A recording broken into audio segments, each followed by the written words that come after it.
इस पूरे मामले की फॉरेंसिक जांच में जितनी जल्दबाजी की गई, मेडिकल रिपोर्ट में जो जल्दबाजी की गई, ये सब रसूख का प्रमाण है। और मैं मानता हूं कि पूरे मामले को शासन ने लीपापोती किया और राज्य की सरकार ने इस अत्यंत पिछड़ा की बेटी के साथ हुए इस दुर्व्यवहार के बाद हत्या पर संज्ञान तक नहीं लिया गया।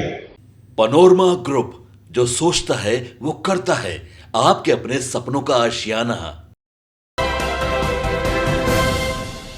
नमस्कार, आप देख रहे हैं सिटी पोस्ट लाइव और मैं हूं आपके साथ प्रभाकर पांडे। आपको बता दें कि राजद के मुख्य प्रवक्ता शक्ति सिंह यादव ने नीतीश कुमार और भारतीय जनता पार्टी को जमकर घेरा है और उन्होंने कहा है कि जिस तरह से मुजफ्फरपुर में एक दलित लड़की के साथ दुष्कर्म के बाद उसे पंखे में लटका दिया गया है, इसको लेकर मुख्यमंत्री नीतीश कुमार अभी चुप्पी साधे हुए हैं, क्योंकि ये लड़की दलित समाज से आती है और अभी तक एनडीए इसको लेकर चुप्पी साधे हुए है। यदि किसी रसूखदार के घर में ये घटना होता तो अभी तक मीडिया के साथ साथ सरकारें चीख कर चिल्ला कर शोर मचा देते, लेकिन अभी दलित महिला लड़की के साथ जो दुष्कर्म हुआ है इस पर कोई बोलने के लिए तैयार नहीं है। सरकार चुप्पी साधी हुई है। और क्या कुछ कहते नजर आए शक्ति सिंह यादव, पहले आप इनका बयान सुने। तो जिस अवस्था में खड़ा किया गया वो पंखे के एक डायना में, पंखा में 3 डायना होता है और एक डायना में उसको जल्दबाजी में किया गया। हमने आज तक कभी इस तरह की घटना मैंने नहीं देखा है। पैर पूरा जमीन में सटा हुआ है, इसलिए फांसी का कोई सवाल नहीं है लगाने का। और मुजफ्फरपुर में बार बार यौन उत्पीड़न की शिकार लड़कियां होते रही है, सेंटर होम से लेकर करके इसके हाल ही में एक दलित लड़के भी उत्पीड़न के शिकार होकर के उसकी भी मौत हुई। उसके पहले सामूहिक तौर पर शोषण के शिकार अबलाओं ने सरकार से गुहार लगाई, बाबत भी सरकार ने मुख्यमंत्री निद्रा में आकर कार्रवाई नहीं की।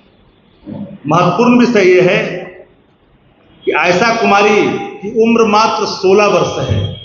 हाल ही में मैट्रिक पास कर करके 2 महीना पहले पार्वती गर्ल्स हॉस्टल में वो गई थी शिक्षा पूरा करने के लिए। त्रिवेदी नाम का आदमी जो संचालक है और अभिषेक त्रिवेदी, उसके बारे में हम समझते हैं कि हर लोग जानते हैं और उनके रसूख का भी पूरा ध्यान सबको है कि रसूखदार लोग हैं। जब 2 माह पहले गई, कोई उसका कारण नहीं, उसके बावजूद भी इसे हत्या के बदले इसको आत्महत्या का रूप देने की कोशिश की गई। सच ये है कि आयशा के साथ जो दुर्व्यवहार हुआ उस साक्ष्य को मिटाने की कोशिश की गई। सीसीटीवी कैमरे में संदिग्ध व्यक्ति को देखा गया और सीसीटीवी कैमरे में जो संदिग्ध व्यक्ति है वो गर्ल्स हॉस्टल में क्या कर रहा है? अपनी मां से बात करती है रात में। अत्यंत पिछड़ा की बेटी है। मैं बार बार कहता हूं, हम डिस्क्रिमिनेशन रेस के मामले में नहीं करना चाहते। कुछ लोग कुछ मामले में हाय तौबा मचाते हैं, लेकिन अत्यंत पिछड़ा की बेटी का, दलित का बेटी का सवाल आता है तो लोग चुप्पी साध लेते हैं। इस पूरे मामले की फॉरेंसिक जांच में जितनी जल्दबाजी की गई, मेडिकल रिपोर्ट में जो जल्दबाजी की गई, ये सब रसूख का प्रमाण है। और मैं मानता हूं कि पूरे मामले को शासन ने लीपापोती किया और राज्य की सरकार ने इस अत्यंत पिछड़ा की बेटी के साथ हुए इस दुर्व्यवहार के बाद हत्या पर संज्ञान तक नहीं लिया गया। ये बड़ा ही गंभीर सवाल है। लगातार महिलाओं पर उत्पीड़न ने बिहार का सर नीचे किया है।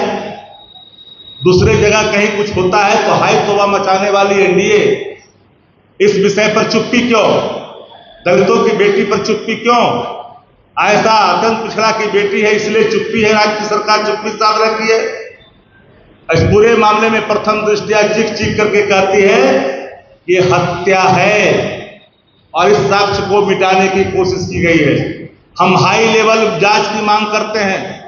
इनके परिजन चाहते हैं कि इस पूरे मामले को सीबीआई को दिया जाए और ये मामला सीबीआई को जाए और दूध का दूध और पानी का पानी हो। हर मामले में सीबीआई का राग अपनाने वाली भारतीय जनता पार्टी बिहार के मामले में चुप्पी क्यों? आए दिन ऐसी कितने ऐसा जो लड़की है, बताओ, जिसकी उम्र ही मात्र 16 वर्ष है, हाल ही मैट्रिक पास की है सीबीएसई बोर्ड से, जिसका कोई वास्ता किसी से नहीं। अगर हॉस्टल शोषण का अड्डा बनेगा तो फिर हर परिवार का हर गार्जियन अपने परिजनों के संदर्भ में, अपने बच्चों के संदर्भ में एक बार जरूर चिंतन करेगी। सरकार पूरी तरह से अचेत है और गंभीर नहीं है ऐसे मामलों पर। यही कारण है कि बिहार के हर कोने से रेप की घटनाओं की खबर लगातार बदस्तूर जारी है और ये खबर आप लोग भी दिखाते हैं। मीडिया साथियों, एक आग्रह जरूर करेंगे कि अत्यंत पिछड़ा की बेटी को न्याय मिलनी चाहिए। आज उनके परिजन आंख में आंसू लिए बड़ी हिम्मत करके आपके बीच आए हैं और ये आग्रह कर रहे हैं। सोचिए कि अगर किसी के घर की बच्ची होती, फूल जैसी बच्ची जिसकी उम्र अभी मात्र 16 है, कच्ची उम्र की बच्ची के साथ अगर ये मानवीय दिल दहलाने वाला हृदय विदारक घटनाओं को अंजाम दिया जाएगा और शासन लापरवाह रहेगी, मानो कि शासन को पता ही नहीं कि कोई घटना हुआ है। इनके परिजन जब जाते हैं तो लाठी मारने की धमकी देता है पुलिस प्रशासन, कहता है जो करना है कर लो, ये रसूखदार लोग हैं। ये कौन है? ये कैसा रसूखदार है? कहां तक पहुंच है ऐसे लोगों की जो दिन दहाड़े किसी बेटी बहन को इस तरह के कुकर्म के बाद हत्या को अंजाम दे और साक्ष्यों को मिटाने के लिए सारे तंत्र को उसमें लगा दिया जाए।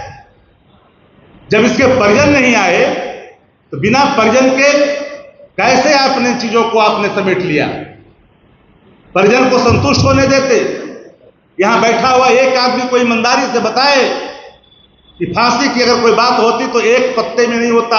एक पत्ता, एक डैना फंदे को स्वीकार नहीं कर सकता है।